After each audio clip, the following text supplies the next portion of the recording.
రథసప్తమి స్నానం చేయవలసిన శుభ సమయము ఉదయం 5:43 నుండి ఉదయం 6:31 లోపలే ఈ రథసప్తమి స్నానం ఆచరించాలి. అనంతరం సూర్య భగవానునికి అర్ఘ్యదానం తప్పనిసరిగా చెయ్యాలి. అర్ఘ్యదానం చేయవలసిన సమయం ఉదయం 6:31 లోపలే సూర్య భగవానునికి అర్ఘ్యదానం చెయ్యాలి. ఈ రోజున సూర్య భగవానుడికి పాలు పొంగించి నైవేద్యం సమర్పించవలసిన శుభ సమయం ఉదయం 5:43 నుండి ఉదయం 8:45 లోపల అమృత గడియలు ఉన్నాయి.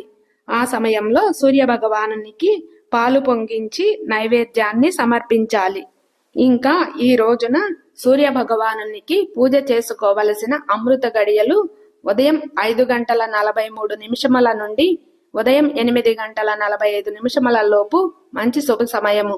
ఆ సమయంలో పూజ